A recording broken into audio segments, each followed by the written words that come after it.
un día especial también.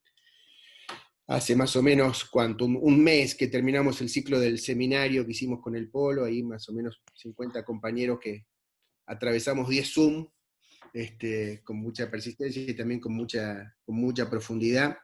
A los que estuvieron en esa secuencia les agradecemos mucho. Contarles también que estamos en estos días procesando a todo trapo los materiales, los videos, los cuadernos y la puesta en gráfica de todo lo que se produjo, que la verdad que quedó con mucha potencia, como para ponerlo en forma y para poder compartirlo.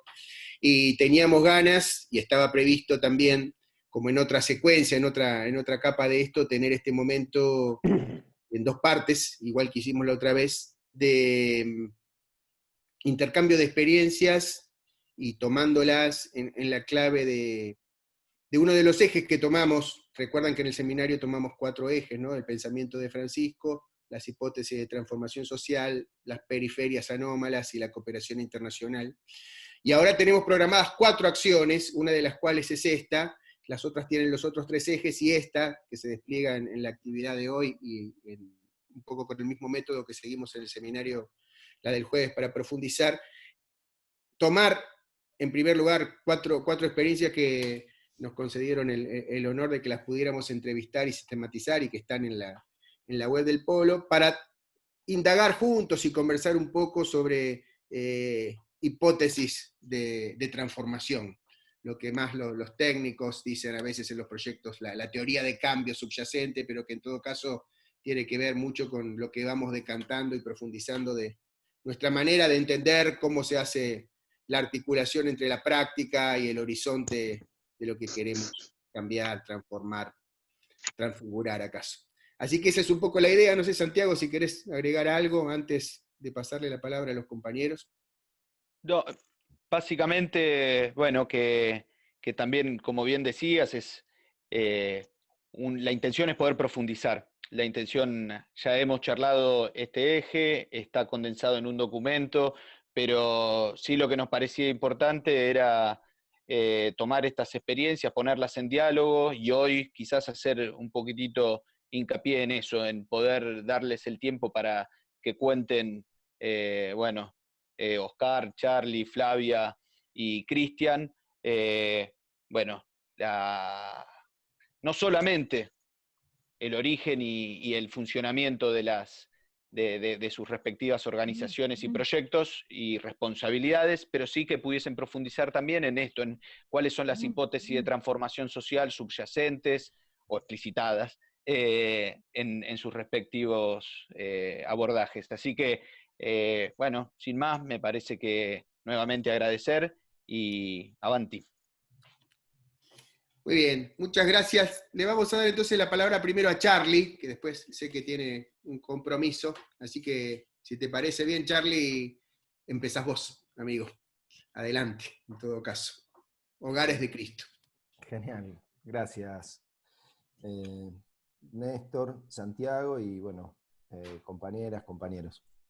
El Hogar de Cristo es una red que está por todo el país, que acompaña a las personas que están más rotas, organiza las comunidades para acompañar a las personas que están un poco más rotas, habitualmente por el consumo de sustancias, pero no solo, a veces también por la explotación sexual, por la situación de calle, ¿no?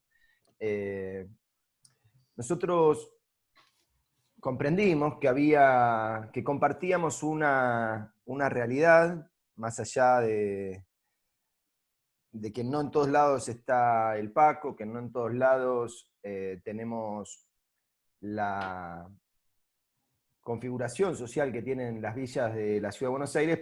Sí comprendimos que hay una realidad de exclusión que es común y que la Iglesia tiene un montón de cosas para aportar ahí.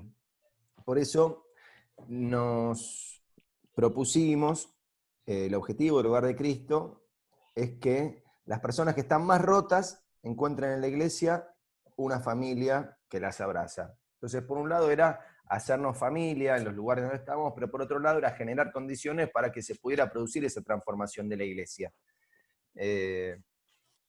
Porque a veces la iglesia está más parada en cuestiones más dogmáticas o incluso en la misma vida tradicional de los sacramentos, está como en otra cosa.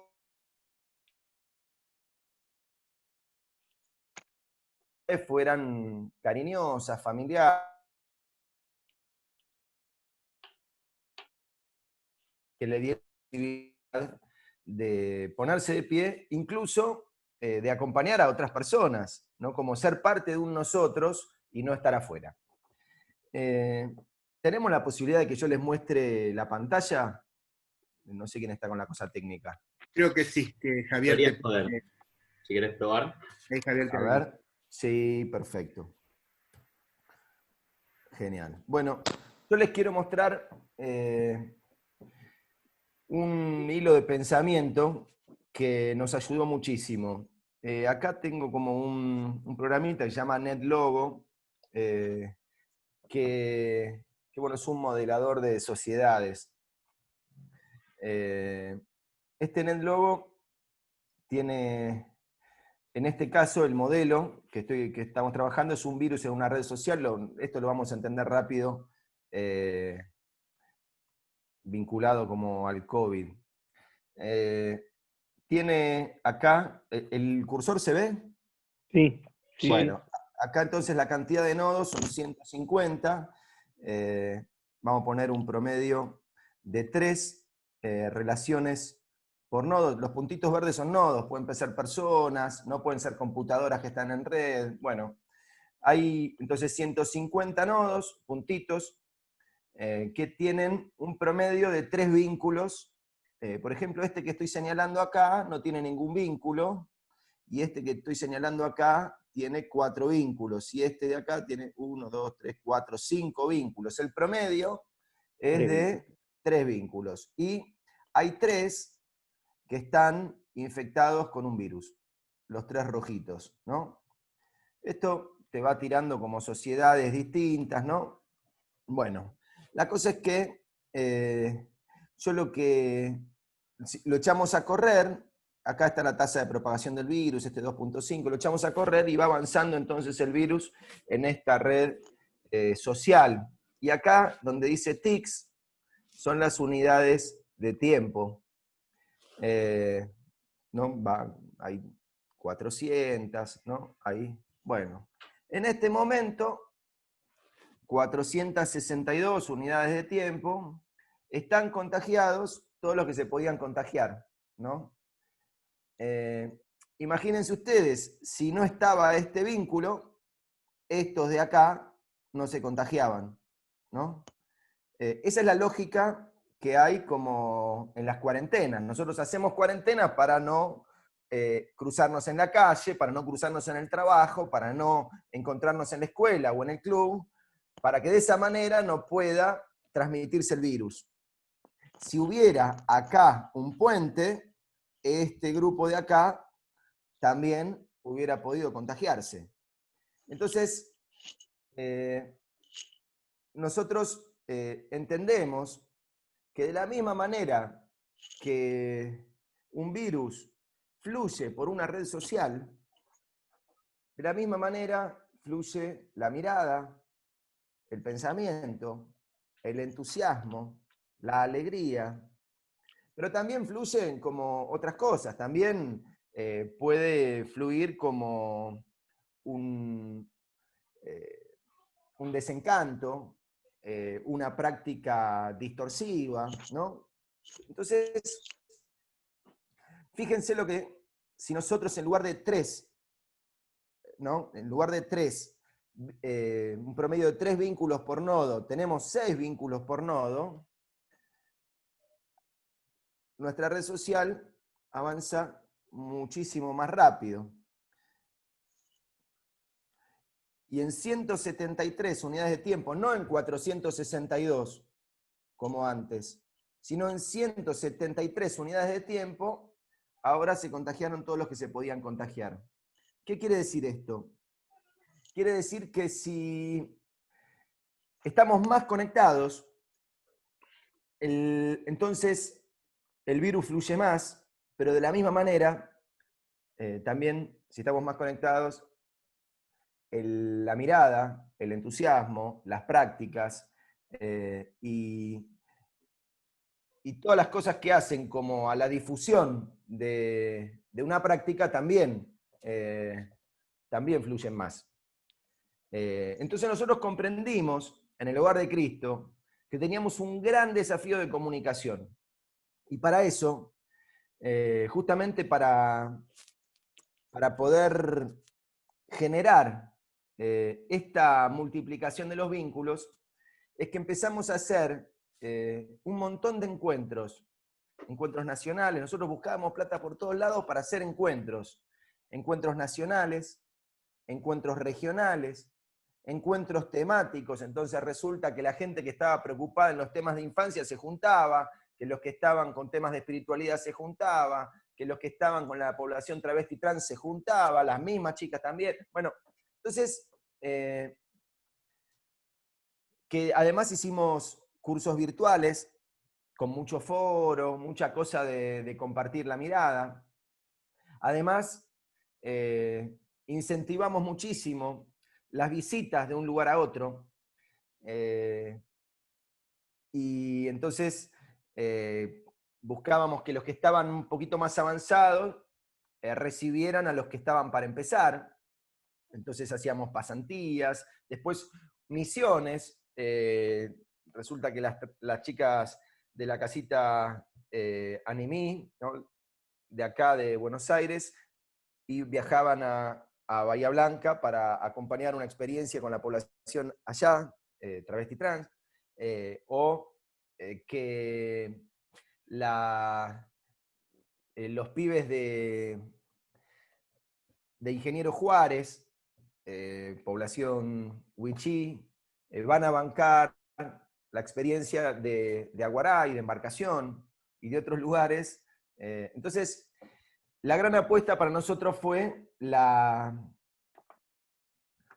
generar una instancia de comunicación muy nutrida. Y por otro lado, armar una escuela que estuviera sistematizando el conocimiento y repartiendo la palabra, velando porque la palabra estuviera bien repartida. Entonces, mandábamos equipos de producción multimedia a los distintos lugares, a filmar, a sistematizar, a escuchar lo que estaban pensando y proponiendo. Cuando armábamos los encuentros le dábamos la palabra a todo el mundo que preparara un tema, porque hacíamos encuentros más festivos y encuentros más como para buscar el camino.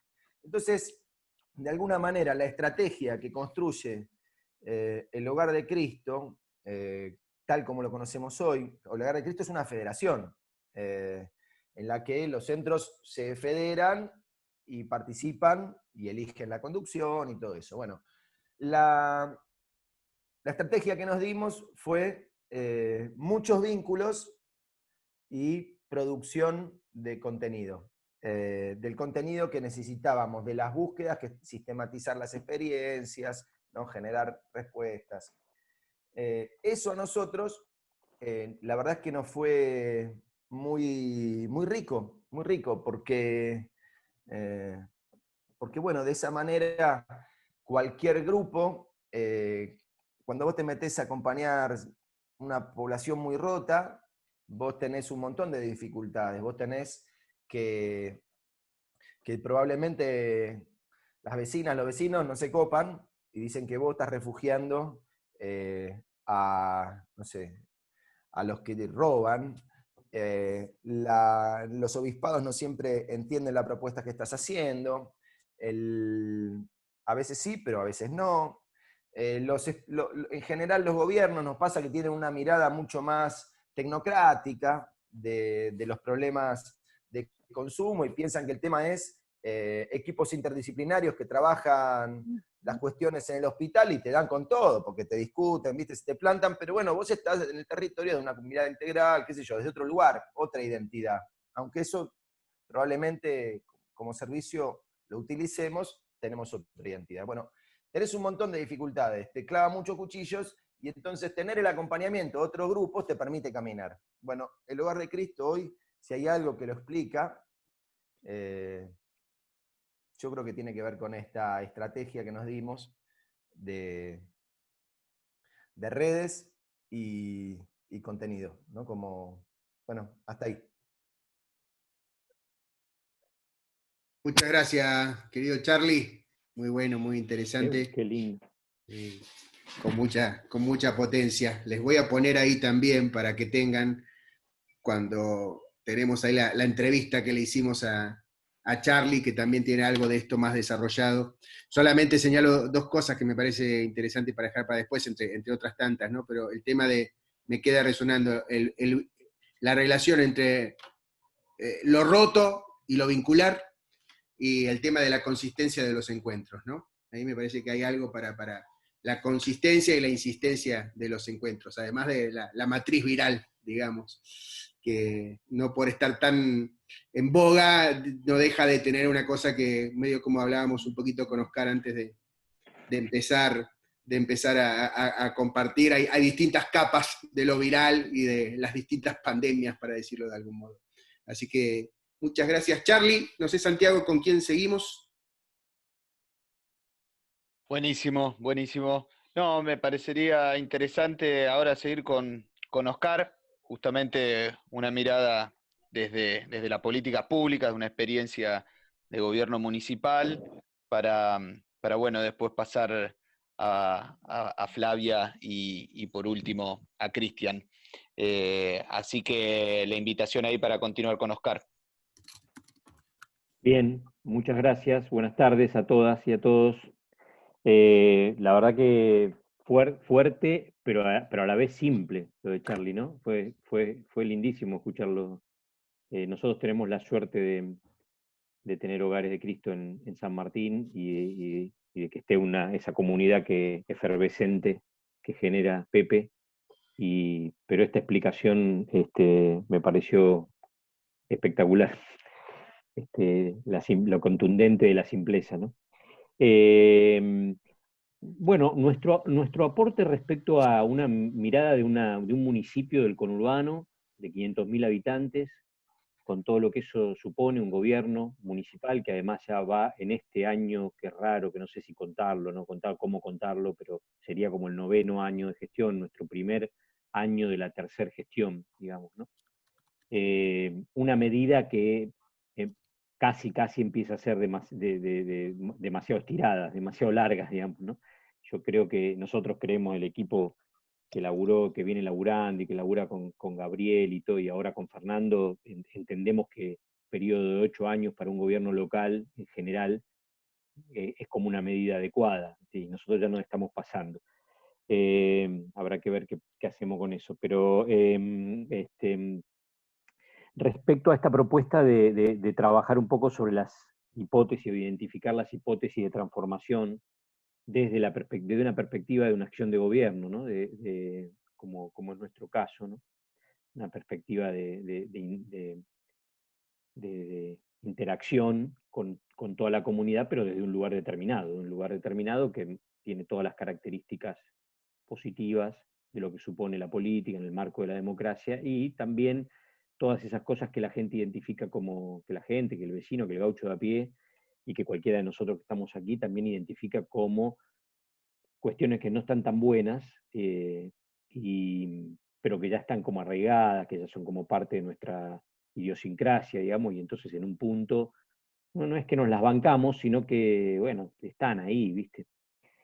Bueno, desde esa perspectiva estuvo bueno la invitación a la reflexión de cuáles pueden haber sido algunas de las claves de esas hipótesis, ¿no? Y yo, para compartir, hoy la dividí como en dos momentos: las previas, o lo que entendíamos al iniciar nuestra gestión a finales de diciembre, o a mediados de diciembre del año 2011, y lo que pasó después, ahora después de 8 años y pico de estar gestionando la cosa pública allí en San Martín, ¿no? Entonces, en la previa nos habíamos planteado varias cosas, pero creo que las más importantes y las más significativas respecto a esto, respecto a este eje de trabajo que nos congrega, era una primera que se transformó en bandera literal, que era estar cerca. ¿Sí? Un gobierno que esté cerca, un Estado que esté cerca y equipos que estén cerca de la realidad, de los vecinos y las vecinas, de las organizaciones y de la situación barrial, ¿no? Un segundo elemento que tenía que ver con incidir en la cuestión de la ciudadanía, tanto en el acceso a derechos, o sea, elevar el piso de acceso a derechos de ejercicio de ciudadanía real, y el estiramiento de la ciudad para el goce de todos los vecinos de los derechos de la ciudad, porque había varios cortes en San Martín, físicos y espirituales, pero había uno que tenía que ver con, uno que era de las dos cosas, físico y espiritual, que era el camino de cintura, para los que somos más viejos, Ruta 4, en nuestro distrito, Avenida Márquez, Avenida Rosas, ¿no? Rolón, creo que es después en San Isidro. De ahí hacia el Camino del Buen Aire, o hacia el río Reconquista, una franja llamada Área Reconquista, de 12, 14 barrios, según cómo se los parta, y unas 125.000, 130.000 personas, y ahí parecía que la ciudad terminaba en esa avenida, digamos, ¿no? El Estado, ni el nacional, ni el provincial, ni el municipal, que era el que más responsabilidades tenía, porque es un gobierno de cercanía, no accedían, no estaban allí, digamos, ¿no? Y entonces había con mucha claridad que había que estirar el derecho a la ciudad y el derecho al ejercicio de la ciudadanía hasta el último rincón, ¿no? La tercera cuestión era una necesidad, justamente por esas particiones simbólicas que había, que son físicas, pero también espirituales, muy fuertes, que cualquiera de las acciones que nosotros emprendiésemos tuviese que ver con la construcción de una comunidad integrada, con la construcción de una comunidad solidaria, que se permita pensarse en común, digamos, ¿no? O por lo menos no en contra de, estos en contra de aquellos, los demás, los de arriba, los de adelante contra los de atrás, los que tienen ingreso con los que no tienen ingreso, los que se drogan con los que no se drogan, ¿no? En una ciudad que tiene un aparato industrial instalado que aporta el 12% al PBI de la provincia de Buenos Aires y el 5% al PBI de la nación, ¿sí? Llamada capital de la industria en algún momento, llamada ferretería del conurbano en algún otro momento. La verdad que se hace, en una exposición que hicimos había un cartel que decía: de cada 5 cosas que usted tiene en su casa, por lo menos una seguro se hace en San Martín. Y te juro que estuve los 9 años laburando en indagando eso, y es así. Porque todo lo que tiene metal mecánico, derivado del petróleo, plástico, textil ni hablar, bueno, de todo, ¿no? De lo bueno y de lo malo, todo, una de cada 5 seguro se hace en San Martín. Pero a la vez tenemos 169 asentamientos precarios o villas, ¿no? Para poner un ejemplo de la necesidad de integrar una comunidad que se pueda mirar de una sola manera, ¿no? Que es un laburo de muchísimos años, pero que hay que hacerlo todo el tiempo. Y la cuarta consigna con la que entramos, la cuarta hipótesis con la que entramos al gobierno fue cambiar la percepción del otro, de la otra, del otro, ¿sí? La percepción que el gobierno tiene de la persona, de las personas, de los ciudadanos, de los vecinos, de las vecinas, digamos. Y eso implicaba no mentir, eso implicaba no prometer lo que no se podía cumplir, eso implicaba dar respuesta, que en definitiva es lo que significa responsabilidad, ¿no? La capacidad de dar respuesta, aunque esa respuesta no sea la que la gente estaba esperando o no alcance, pero darla. Porque lo contrario al amor no es el odio, sino la indiferencia. Y cuando el Estado no da respuesta, es un Estado indiferente, es peor que si te viene a maltratar. Porque si te viene a maltratar, vos sabés dónde está parado, por lo menos. Y a dónde le tenés que, a dónde le tendrías que pegar, o qué tendrías que reclamar, o por dónde lo tenés que correr, porque en algún momento va a venir a pedirte el voto. Entonces, pero si es indiferente, es tremendo, porque es como lo contrario al amor, va. Y respetar también implicaba una percepción distinta de la que se venía teniendo como Estado municipal respecto a la vecina, al vecino, también tenía que ver con respetar las propias estrategias que se da la comunidad, las propias estrategias que se dan la familia, las propias estrategias que se dan las personas para no dejarse morir. Y que son distintas y que por ahí algunas me gustan y otras no me gustan y otras tienen que ver conmigo o no, pero el Estado tiene una tendencia enorme a juzgar y a decir, no, a esto hay que hacerlo así. Desde qué tipo de remedio te doy, desde cómo te curo o te intento curar, desde cómo te digo que tenés que ir por la calle, desde todo, ¿no? Parece que nosotros tenemos que poder decirle a la gente cómo vive, cómo tiene que vivir. Entonces, era muy importante para nosotros que en el diseño y en la ejecución de la política pública respetemos las estrategias de la gente. Y para eso es como que hay que tener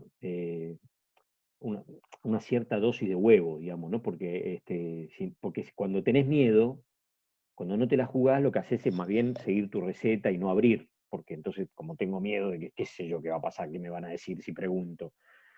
Bueno, con esto lo mismo, ¿no? Si incorporo que tengo que asumir las estrategias de la gente, me da miedo, porque yo venía con mis estrategias. Yo era peronista, somos peronistas, no sé qué, o no sé qué somos, pum, y entonces vengo a hacer esto. Siempre se hizo así, otra respuesta tradicional del Estado, ¿no? Bueno, después nos pasaron los 8 años, entonces con 460, con los diarios de 460 lunes, viste que se dice, ¿no? Con el diario del lunes que pasó, bueno, pasaron 460 lunes más o menos, y con los diarios de 460 lunes, resulta que descubrimos que confirmamos esas hipótesis que teníamos de transformación, confirmamos que eran por ahí, pero no solo, sino que nos hicimos y nos hicieron, porque hubo una suerte, lo que ocurrió con la comunidad organizada y con la comunidad de a pie, es que nos permeamos, hubo una acción de permearse muy, muy fuerte. El Estado permeó, la acción del Estado permeó a las organizaciones y a las lógicas barriales y a las lógicas de la familia, de las familias, pero el Estado se vio absolutamente permeado también por esos entramados, por esas formas, por esas idiosincrasias, por esas maneras, por esas miradas. A mí me da la sensación, pero es como muy imprudente decirlo así, pero me da la sensación de que respetar y escuchar abre las puertas de una manera tremenda y nosotros sentimos eso. Y una vez que la abrí, después, viste, te entra todo, te entra la correntada. Una vez que abriste, te entró la correntada. Entonces, confirmamos las intencionalidades que teníamos al principio. Algunas no, algunas se cayeron, algunos eran sobre todo temores. En mi caso, como secretario de Desarrollo Social, tenía muchos temores que se volaron por los aires, digamos, ¿no? Che, no, los dirigentes de San Martín, ¿sabes que son bravísimos? Chacarita, allá, los otros, lo que sé yo. No, era gente con muchos años de construcción de ciudadanía, muy maltratados, por supuesto, organizaciones muy maltratadas, muy usadas, pero que cuando se dio el espacio para conocernos, pasaron cosas. Recién decía Charlie, me parece importantísimo, procurar que la gente se encuentre. Bueno, cuando se encuentra la gente pasan cosas, ¿viste? Es tremendo. Cuando se encuentra gente que tiene ganas de escuchar, no solo que tiene ganas de hablar, que tiene ganas de escuchar, a la mierda. Entonces, confirmamos las intencionalidades, pero también agregamos cosas, se nos agregaron cosas de acuerdo a, por un lado, las convicciones que teníamos. Era un gobierno con convicción, no nos quedaba bien cualquier colectivo. No nos tomábamos cualquier colectivo. Nos gustaba tomarnos algunos colectivos. Teníamos convicciones, tenemos convicciones. Entonces, agregamos hipótesis y pistas y maneras de hacer a partir de nuestras convicciones, pero también a partir de ese nuevo cuerpo que teníamos, producto de ese permear con la sociedad de San Martín, ¿no? con la comunidad organizada de San Martín. Y ahí descubro, después de 8 años, como tres cuestiones más para agregar y para cerrar. La primera yo le llamo la triada o el trípode de la independencia económica, que fue fundamental, que tuvo que ver con una revolución del sistema de tasas y del sistema de recaudación que hicimos en el año 2012, que para simplificarlo, voy a decir, Cuando nosotros llegamos, la justificación de la generación de ingresos del municipio estaba apoyada sobre la tasa que se le cobra a las familias, a las viviendas, digamos, ¿no? A lo que se llama la tasa de alumbrado, barrido y limpieza, que suele no ser ni alumbrado, ni barrido, ni limpieza, pero es así, se llama así en los municipios, ¿no? Pero esa la garpan las familias. El 60 y pico % de la recaudación estaba explicada por esa tasa. Y el 40 y pico o menos por la tasa de seguridad e higiene, que es la que pagan las industrias, los comercios, los que hacen actividad económica. Y nosotros en el 2012 dimos vuelta a esa taba,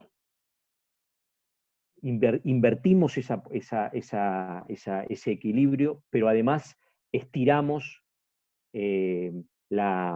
o sea, los que más recaudaban y los que más tenían pagaban más. Los bancos, por ejemplo, las financieras, las empresas de telecomunicaciones, pagaban mucho más que la metalmecánica, que el taller mecánico, digamos, ¿no? Aún esa tasa. Y eso lo hicimos en el 2012, asumimos en el 2011 y eso lo hicimos en el 2012. Y eso nos permitió, fuimos construyendo una secuencia que nos hizo que, hasta antes de la pandemia, en la pandemia tiramos toda la mierda, ¿no? Pero bueno, hasta antes de la pandemia, de cada 10 pesos que utilizaba el Estado, 7 eran de generación propia. Y eso nos dio independencia económica para decidir en qué invertíamos. Pero eso solo no alcanza, también teníamos una componente muy fuerte, y no me pongo colorado al decirlo, de transparencia y de disciplina para el gasto público, con todo lo que eso puede significar. Disciplina a todo nivel. A todo nivel. Disciplina concebida, digamos, para no bandearse en el gasto, para no ser, ¿cómo se llama? Bueno, no me sale ahora la palabra, pero para no generar clientelismo, para una cantidad de cosas, pero también disciplina para usar los recursos de la comunidad para la comunidad. Se le puede llamar de otras maneras, pero yo voy a decir disciplina, digamos. Y lo tercero es control social del gasto, dado por varias circunstancias, pero la primera es que las obras se hacían para todo San Martín.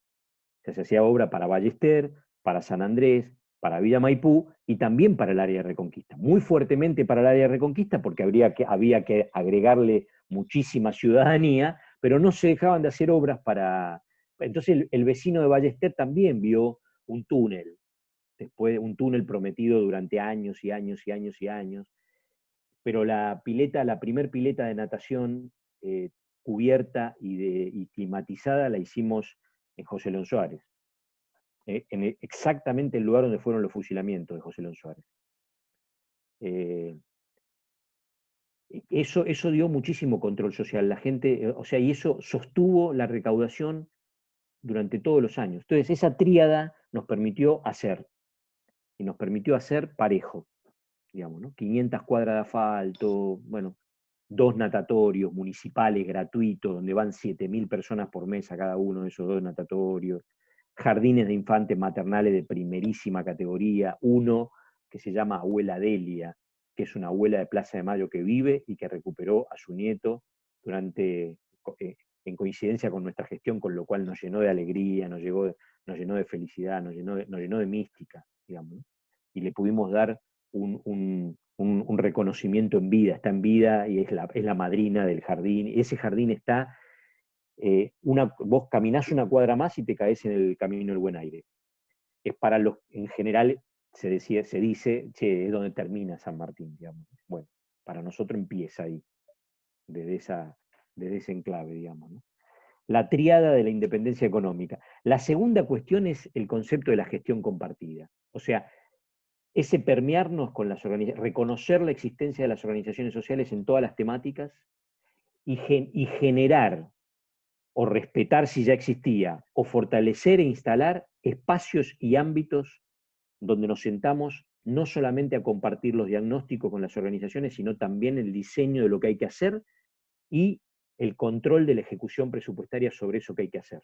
Entonces hay no menos de 20 entramados como el Consejo Local de Niñez, el Consejo de Discapacidad, la Mesa de Empresas Recuperadas, el Consejo de Economía Popular, la Red de Comedores y Merenderos, no sé, que la mesa de consumos problemáticos, donde se sientan las organizaciones, por ejemplo, el Hogar de Cristo y nuestro programa Despegar, y lo del Cedronar, y lo de Cuñahuapa, del movimiento Evita, y los de el movimiento por la dignidad, una vez por mes, y nos decimos lo que hay que decirse, y decimos esto hay que ir por allá, bueno, vamos a ver si podemos ir por allá, dale, no, sí hay que ir, pim, pum, pam. Bueno, 8 años de permearnos y de construir ese concepto de la gestión compartida que es como superador de la gestión asociada.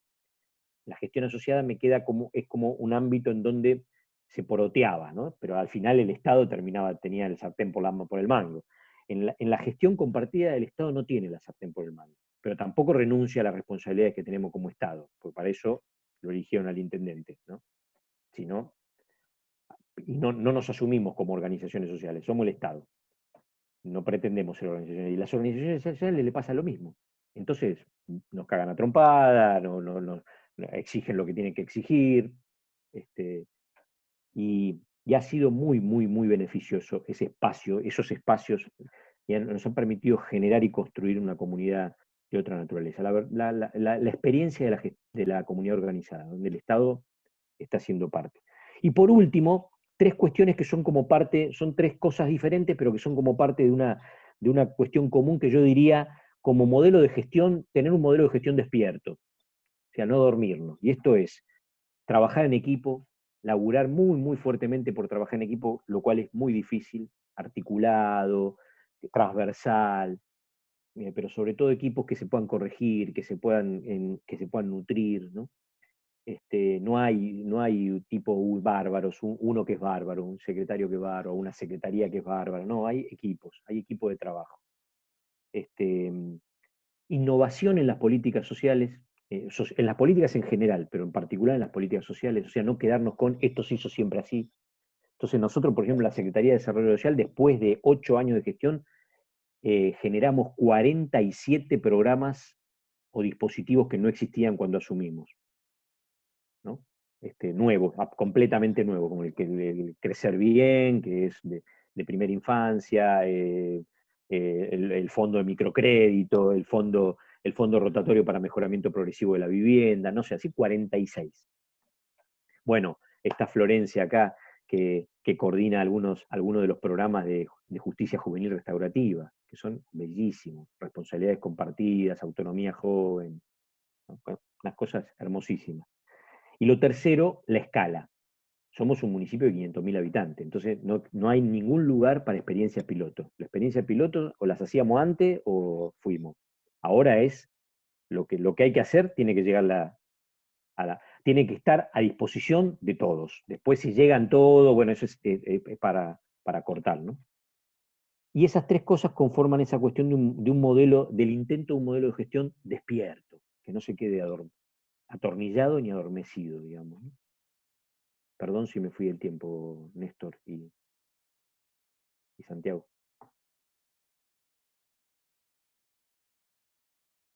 Perfecto, Oscar.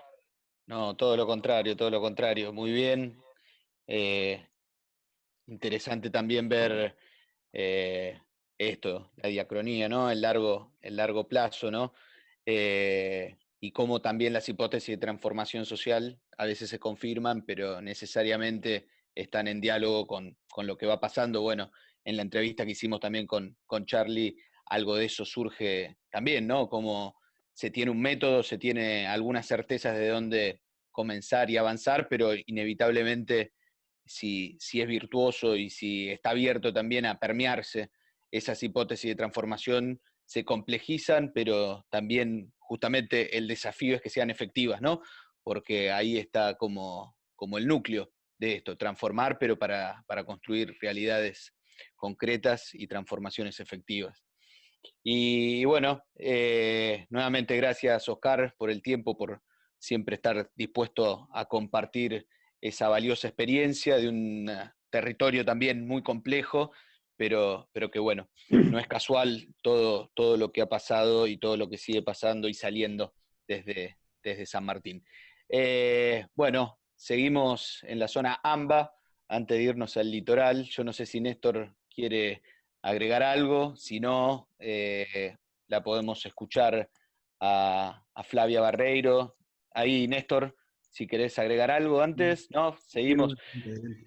Bueno, Bueno, Flavia, desde Virrey bueno, del Pino, La Matanza, te de escuchamos. buenas tardes a todas y a todos. Bueno, mi nombre es Flavia Barreiro, soy de Cruz del Sur.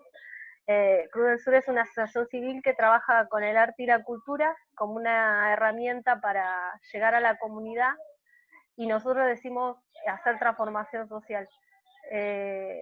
Somos de La Matanza, estamos en González Catán, en Virrey del Pino, pero también hemos tenido trabajo en el Chaco salteño, en una misión Wichi, y las actividades con las que nosotros trabajamos, las trabajamos con niños y jóvenes, desde los 4 años de edad hasta los 19, y también estamos trabajando con mujeres en todo lo que es la parte de soberanía alimentaria.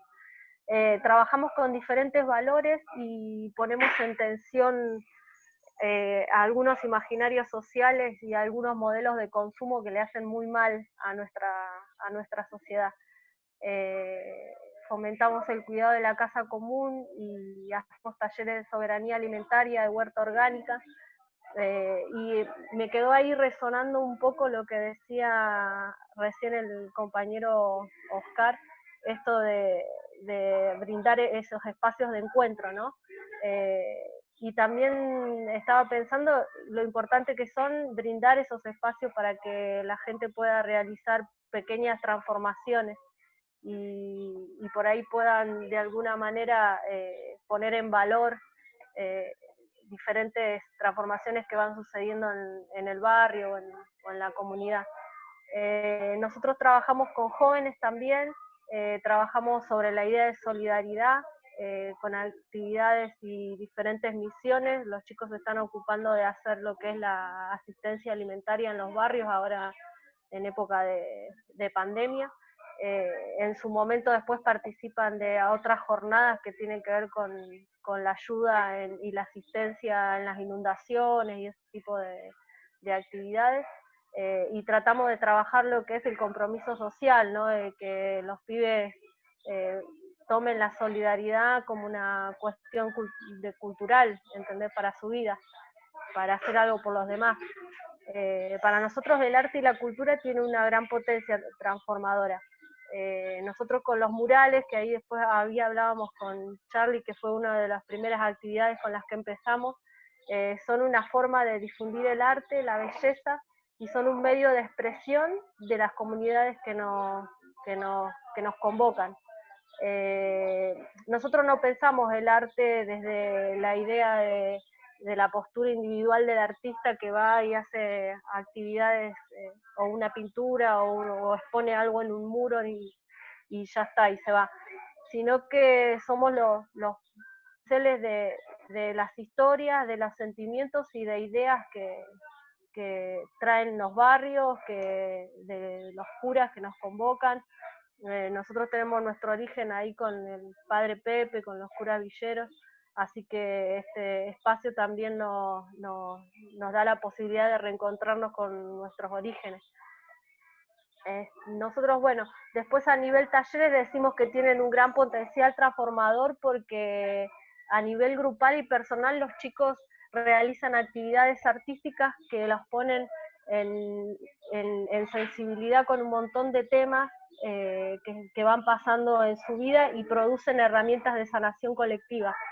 Ellos van haciendo actividades artísticas, van expresando ahí diferentes problemáticas y bueno, y lo que vamos tratando es de alguna manera de ponerle alas y ir buscando soluciones o atendiendo a necesidades que impliquen articulación con el Estado.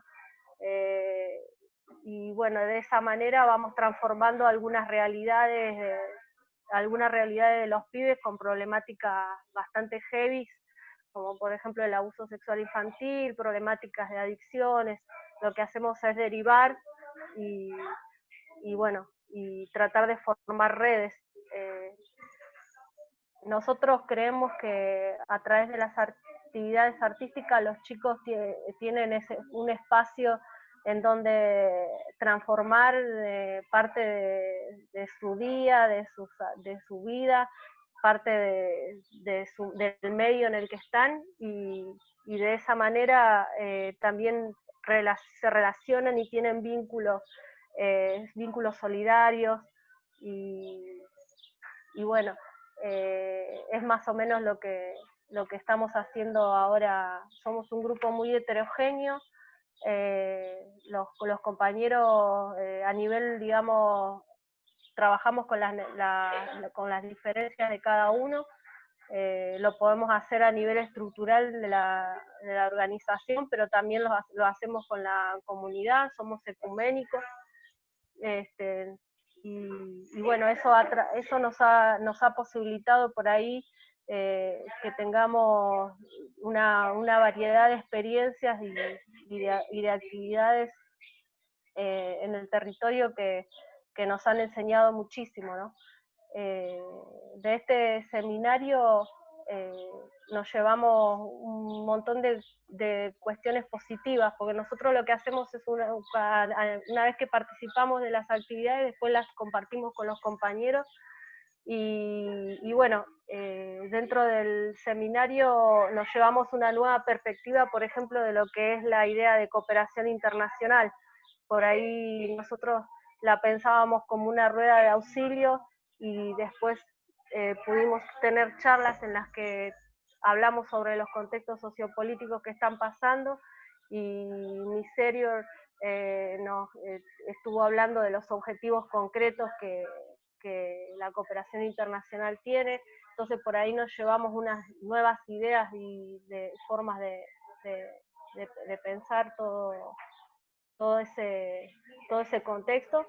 Y bueno, nada, les agradezco muchísimo, porque participar de esto es como un mimo, es un mimo a los compañeros, porque bueno, es valorable y es recontra copado que de alguna manera se pongan en valor las experiencias que los compañeros tienen en los barrios, y que vamos haciendo actividades.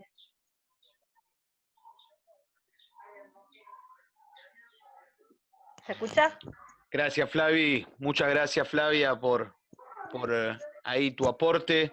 Ahí también, bueno, Néstor compartía para profundizar también un poco los links a las entrevistas y al relevamiento en algún punto de estas experiencias. Y bueno, gracias, Flavia, por el tiempo y por las ganas de compartir una experiencia con una apuesta ahí. Néstor está mostrando donde están, bueno, procesado y plasmado gran parte de esta apuesta por la belleza como forma de transformar.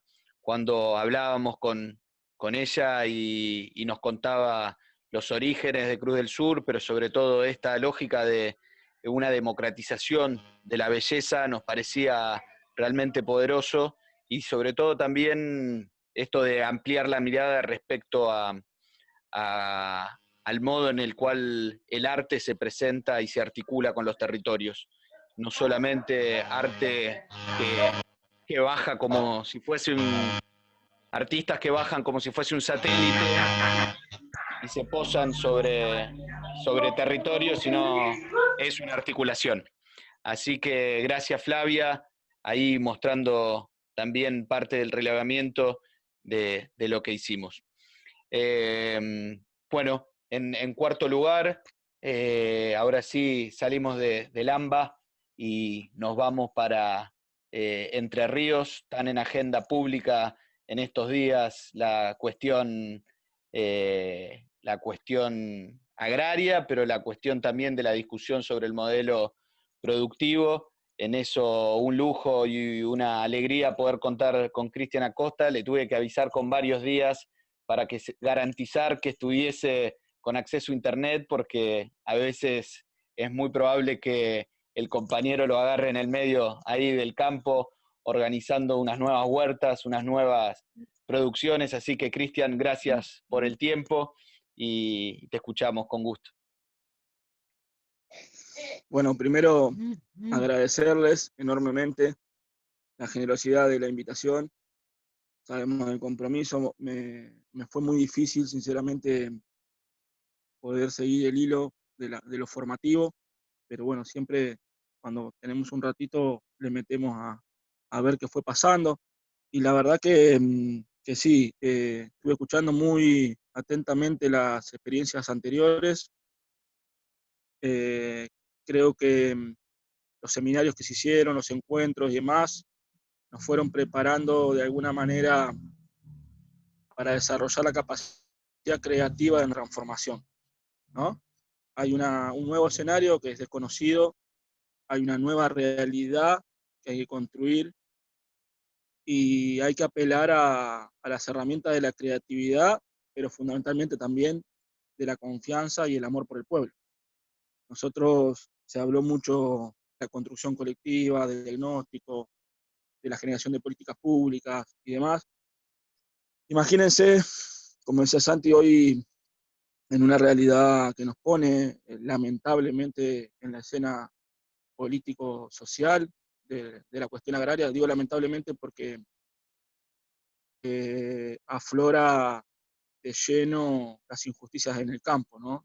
No lamentablemente por el hecho en sí, que hoy pone a discutir una herencia en sectores oligárquicos, digamos, y el destino hacia dónde va ese patrimonio, si es hacia la salud o hacia la enfermedad, ¿no? Hacia un modelo extractivista o hacia un modelo de inclusión social. Cuando estuvimos en Santa Elena ayer quiero compartir algo muy, muy gráfico. Había un pueblo que era invisible y había injusticias que están empezando a aflorar, pero que los estados, incluidos nosotros, las organizaciones territoriales, no siempre llegamos a esos lugares. Nosotros cuando UTT nos propone ser parte de esa organización acá en la provincia de Entre Ríos, éramos familias que veníamos produciendo, que nos conocíamos, que creíamos en la transformación social a través de la agroecología y nos faltaba juntarnos, organizarnos. Hay una de las cuestiones que siempre me lo planteaban de chico, que era gobernar es generar trabajo, ¿no? Gobernar es generar trabajo. Y a mí siempre me quedó una cosa ahí, que también es organizarlo, ¿no? O sea, no solo generarlo, sino organizar ese trabajo para que tenga un sentido, para que tenga un norte hacia dónde focalizar esa transformación. Entonces, siempre fui con dos frases muy, muy prácticas que me dejaron grabadas en mi familia cuando me quise independizar cuando era muy chiquito. Digo muy chiquito porque tendría 14, 15 años, ya vivía fuera de mi casa y trabajaba y estudiaba y una madurez muy precoz. Era, mira, mi hijo, me dice mi vieja, si te toca tu juntar mierda, tenés que ser el mejor juntando mierda. Tenés que desarrollar y ser el mejor juntando esa mierda. Nunca reniegues de que juntaste mierda, porque no sabes si más adelante la vas a tener que buscar, volver a juntar, porque las vueltas de la vida son así, a veces estamos arriba, a veces estamos abajo, pero cuando llegue esa segunda oportunidad vas a ser el mejor juntando mierda. Esa fue una. Y la otra, que hay que aprender a hacer el pan con la harina que se tiene, no con la que se anhela tener, ¿no? Porque yo puedo ver ese pan en la panadería, crujiente, muy rico, que tiene una imagen muy, muy agradable a la vista, es sabroso, pero no tengo la harina para hacerlo. Bueno, tengo que hacerla con la harina que tengo de la mejor manera, porque también eso me prepara para que cuando tenga la mejor harina, hacer el mejor pan.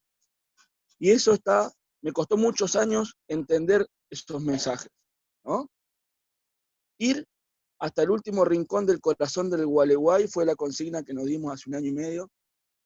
Para el que no conoce la provincia de Entre Ríos, estamos rodeados de ríos, pero hay una cuenca que nosotros de alguna manera denominamos la cuenca olvidada, que es la del río Gualeguay, que es la parte al medio, de norte a sur, y es una tercera cuenca. Ahí quedaron ocultos los pueblos originarios después de la barrida digamos, del Estado en estos territorios. Ahí se pudieron ocultar las campesinas y los campesinos que en los procesos más duros del avance de la derecha en Entre Ríos encontraron refugio en los montes. Ahí están las 185 comunas rurales que tienen menos de 400 habitantes. ¿Cómo construir una organización agraria en Entre Ríos que tenga una identidad de lo más explotado en el campo? Había que construir fuera de las grandes ciudades.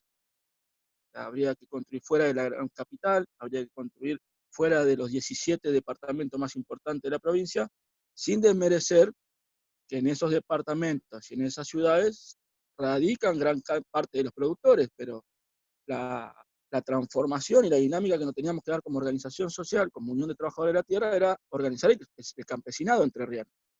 El campesinado entrerriano, para el que no conoce, es diferente al campesinado de otros lugares donde la connotación hortícola es muy fuerte, ¿no? Las migraciones andinas de compañeros de generaciones que vienen del norte de la Argentina o de otros países de Latinoamérica, nos han dado una identidad y estamos agradecidos porque nos dan la posibilidad de comer gran parte de los alimentos que comemos en la Argentina. Ahora, nuestro sujeto social campesino eran los hijos, nietos de alemanes, suizos, ¿no? Belgas, judíos, y corrientes migratorias europeas centralmente, que también tenían una cultura que era distinta a esa horticultura de los grandes centros de producción hortícola en La Plata o en Capital Federal. Nosotros nos dijimos, bueno, a ver, hay que transformar esa realidad y hay que esa matriz productiva transformarla en agroecológica. Hoy tenemos un debate con un sector muy reaccionario de la derecha oligárquica en Entre Ríos, que te plantean, déjenle un pedazo de terreno si lo único que saben hacer es plantar lechuga. Como una forma de desmerecer a un sector del campesinado invisible. Ahora, el sector del campesinado en el que nosotros nos organizamos en Entre Ríos produce maíz, produce trigo, produce soja, produce arroz, produce carnes, produce lo mismo que ellos, pero sin la tierra. Entonces, nosotros fuimos encontrando quienes realmente producen en el campo y fuimos encontrando el eslabón de unidad para poder construir, que fue esta cuestión de construir un derecho para todas y todos, ¿no? Nosotros tuvimos un debate muy grande en estos últimos días, ¿no? Sobre si acá, a partir de hace 5, 6 o 7 días atrás, nacía la reforma agraria y nacía la agroecología en el mundo, aparentemente. Y la realidad es que hace muchos años que hay agroecología en Entre Ríos, y hace muchos años que venimos intentando desarrollar esa reforma agraria, realmente desde abajo, y con mucho esfuerzo. Acá no nació nada. Acá lo que aflora es una necesidad histórica de este pueblo entrerriano, que a su vez se ve magnificada hoy por los medios nacionales, pero que esos medios incluso invisibilizan a los actores reales de la transformación social.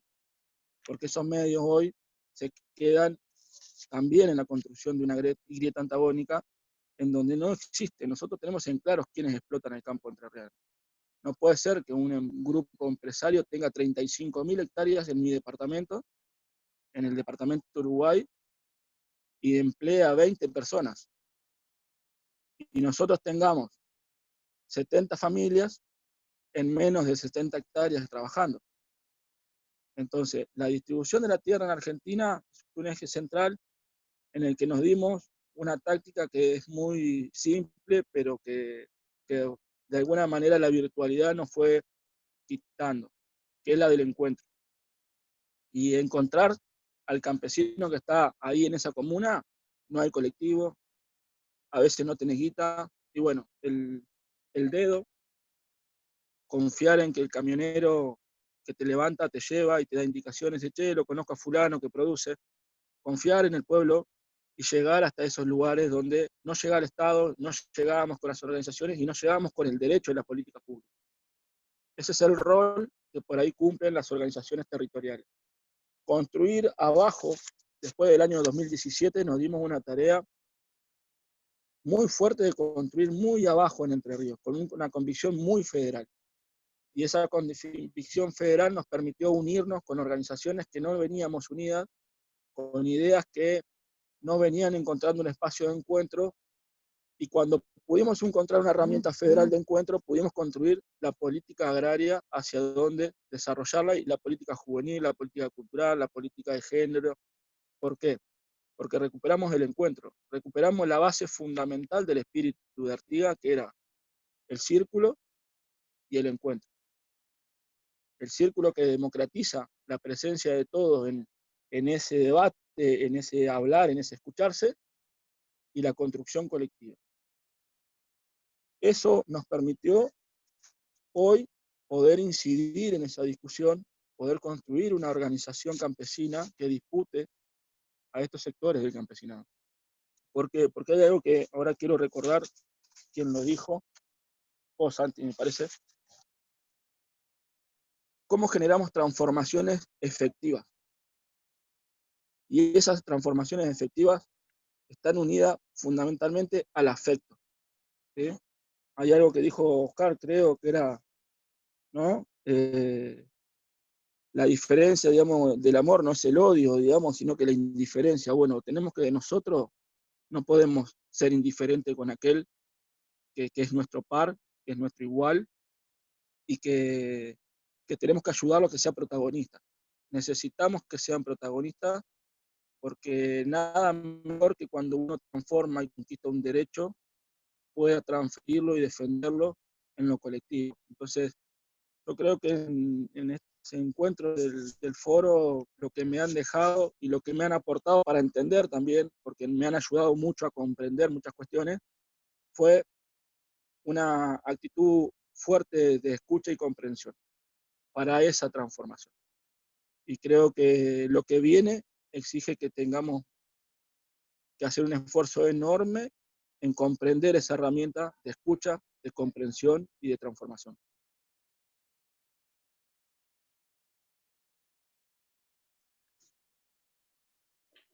Gracias, Cristian. Muchas gracias. Mientras lo escuchaba a Cristian, también me acordaba de un video, porque de hace un tiempo, yo no sé si fue 2017 por ahí, que hubo también la disputa por los desalojos dentro de las periferias de las mismas ciudades, de esas grandes ciudades cabecera de departamento en Entre Ríos, y Cristian también acompañando a esa particularidad o esa cuestión bien concreta que pasa de la ausencia, esas 35.000 hectáreas trabajadas por 20 personas. Las otras familias, gran parte de ellas, están en los barrios sin servicios, sin tampoco lotes con la posibilidad de construir casas, en esas otras grandes ciudades, sean Paraná, Concordia, Concepción del Uruguay, y cómo el tema de la tierra cruza esas dos cosas, ¿no? Cómo hacer una distribución territorial y de las oportunidades de trabajo que compartan eso. Y bueno, Cristian también acompañando esa otra, porque no es solamente, justamente no es un tema solamente de modo de producción, sino de las trayectorias vitales concretas de muchos compañeros y mucha gente que la pasa muy mal y que lo que está buscando también es la posibilidad, la oportunidad de poder poder hacer pan con lo que sea primero y después seguir buscando otros horizontes. Yo no sé, bueno, Néstor, quizás hacer una resonancia, una recopilación y pensar un poquitito para adelante, agradecer nuevamente a todos. Entiendo que Charlie ya nos había avisado que a las 7 se tenía que ir, pero nuevamente gracias por el tiempo a los compañeros que nos compartieron sus testimonios. Sí, gracias Santi, gracias Cristian, Flavia, Oscar, bueno, también a Charlie, también a los demás, también pensaba a varios, digamos, pensando especialmente ahora los que veo, los de cámara encendida, pero también los de apagada, porque escuchando estas 4 experiencias, también pienso lo que hemos hablado este año con Ana, de la experiencia en Santa Victoria y lo que venimos trabajando, o con Maxi hablando de UPCN en Casa Rosada, digamos, para poner dos cosas, una en el centro mismo de, ¿no? UPCN en Casa Rosada y Santa Victoria allá en el trópico y en la frontera Argentina, Bolivia, Paraguay, ¿no? Y entonces también decir una cosa más,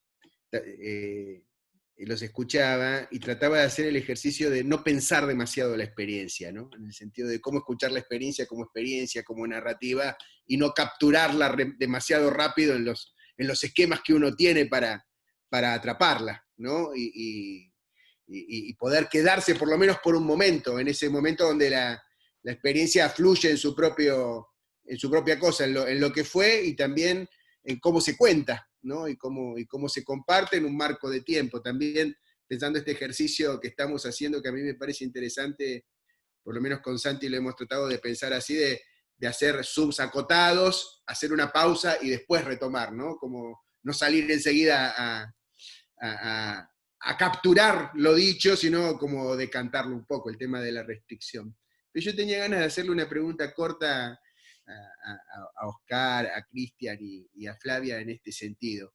Me estaba googleando acá mientras ustedes estaban, la frase es de otro y la voy a cambiar un poquito, ¿no? Pero la frase es así, ¿no?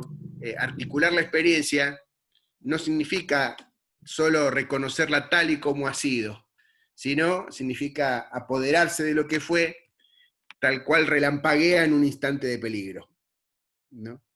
Y lo que les quería preguntar, así en cortito, con una palabra o algo así, en este momento yo diría de las dos pandemias, ¿no? Por lo menos dos, un poco lo que hablábamos con Oscar y lo que hemos hablado con varios en este tiempo, ¿no? La pandemia más evidente, la del virus, la desnudadora, me gusta decir a mí, ¿no? Esa es la pandemia desnudadora, y por debajo se ve la otra pandemia que podemos llamar de la herencia del macrismo, ¿no?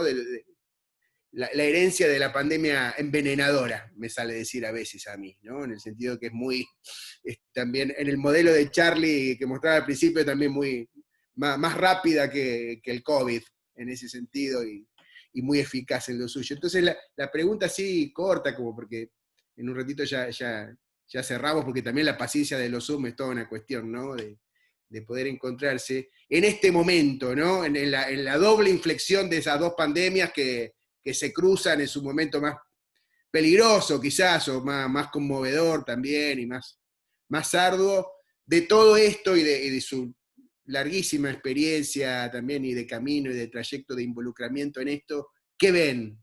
¿No? En cada uno de los lugares, en los temas y en la propia práctica, es decir, de los criterios que vienen aplicando, ¿cuál sienten que es el que más hay que aplicar, la cuestión que está más en juego, ¿no? En el momento, en el relámpago y también en un día también tan significativo para nosotros, en el sentido de cómo algo inesperado, o alguien inesperado, o alguien que toma una decisión inesperada, cambia el rumbo de las peores pandemias, ¿no? Entonces esa era un poco mi pregunta. Una pregunta por el hoy, ¿qué sienten que está más en valor o en cuestión de su propia práctica, ¿no? Así cortito nomás, no los quiero atosigar tampoco, pero me parece que es una linda manera de quedarnos pensando para el jueves.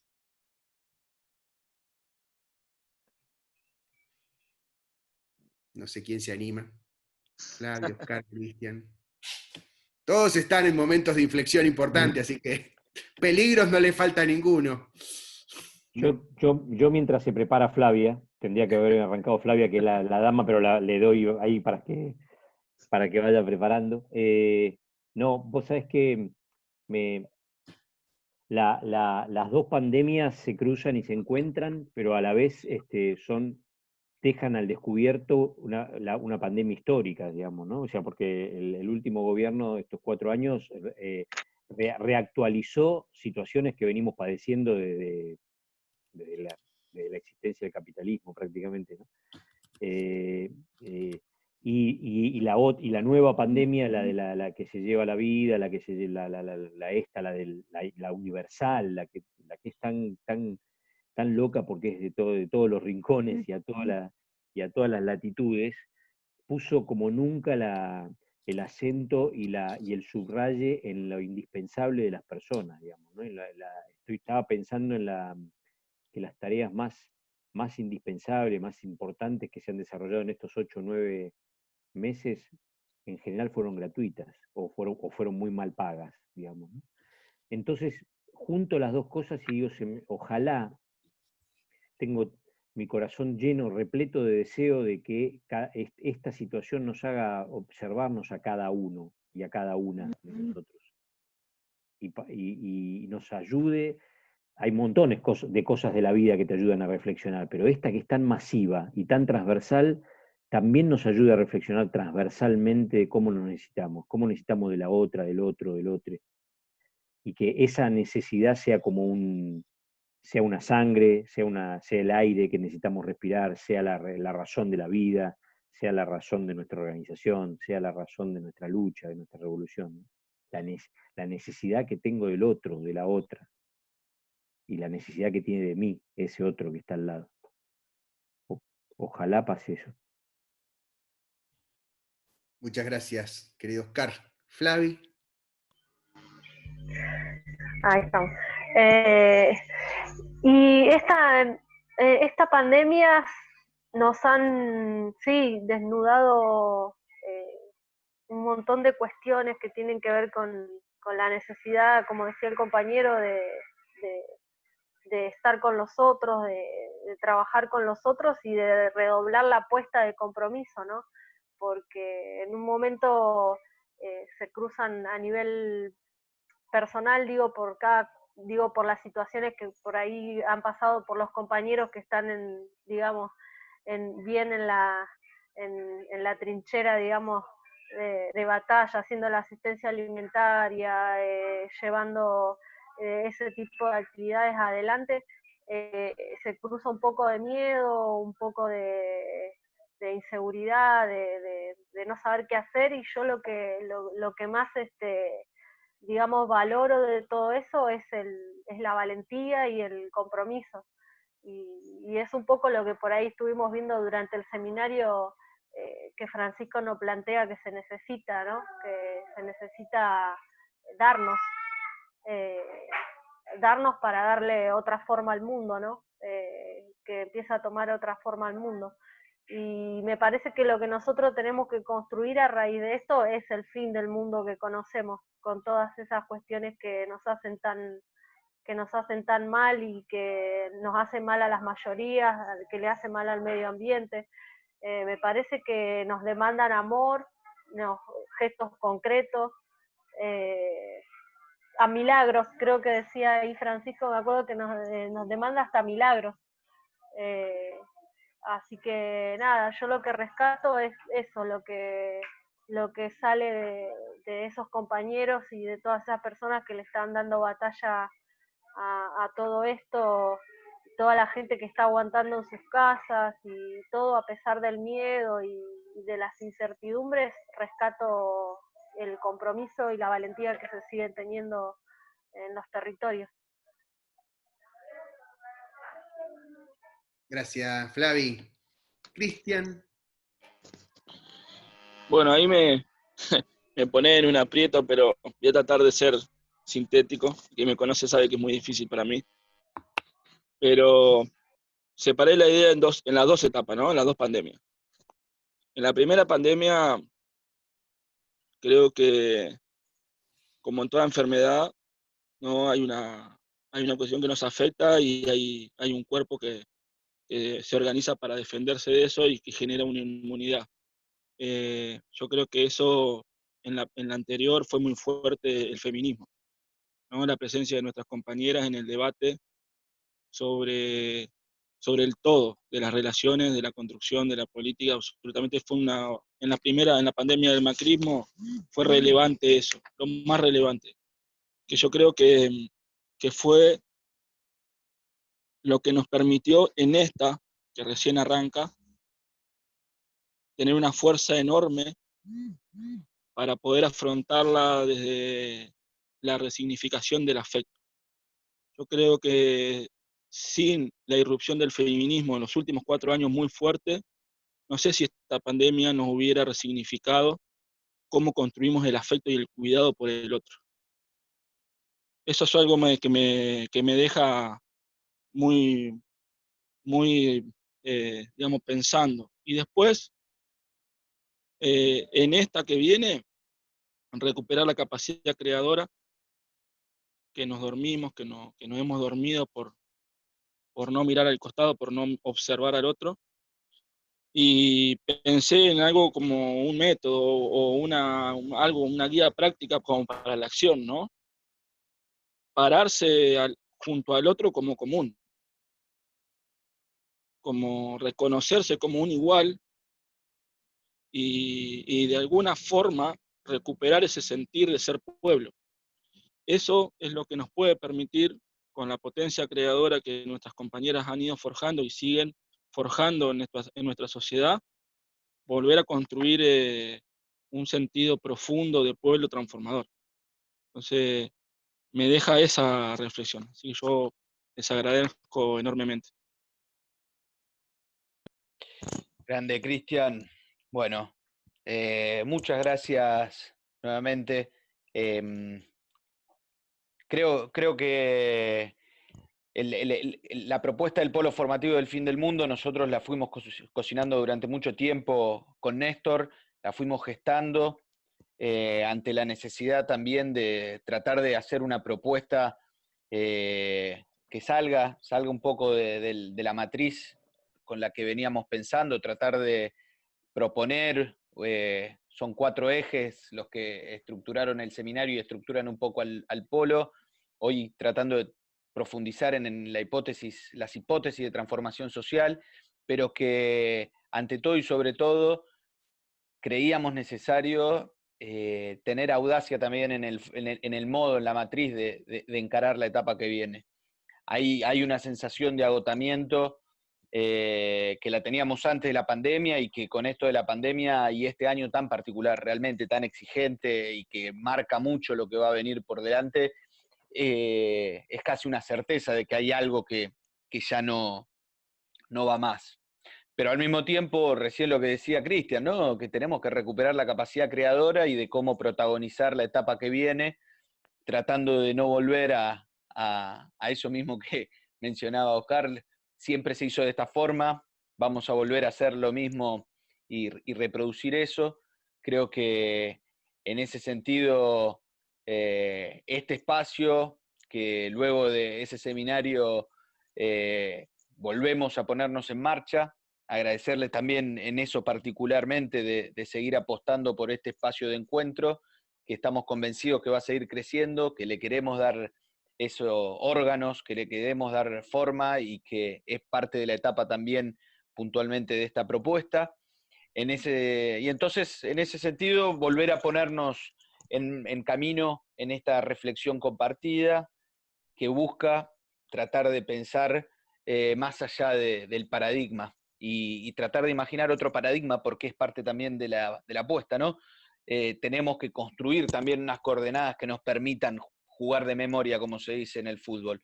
Un poco también la sensación del camino y sobre todo el punto de llegada del seminario era ese, que habíamos podido construir un lenguaje y algunas coordenadas compartidas. Bueno, la intención es profundizar ese camino y el día jueves vamos a estar continuando esta reflexión, a la cual también, como decía antes, vamos a estar enviando este insumo para que sea compartido, para que quede y también para poder invitar al jueves otros que quizás hoy no hayan podido estar.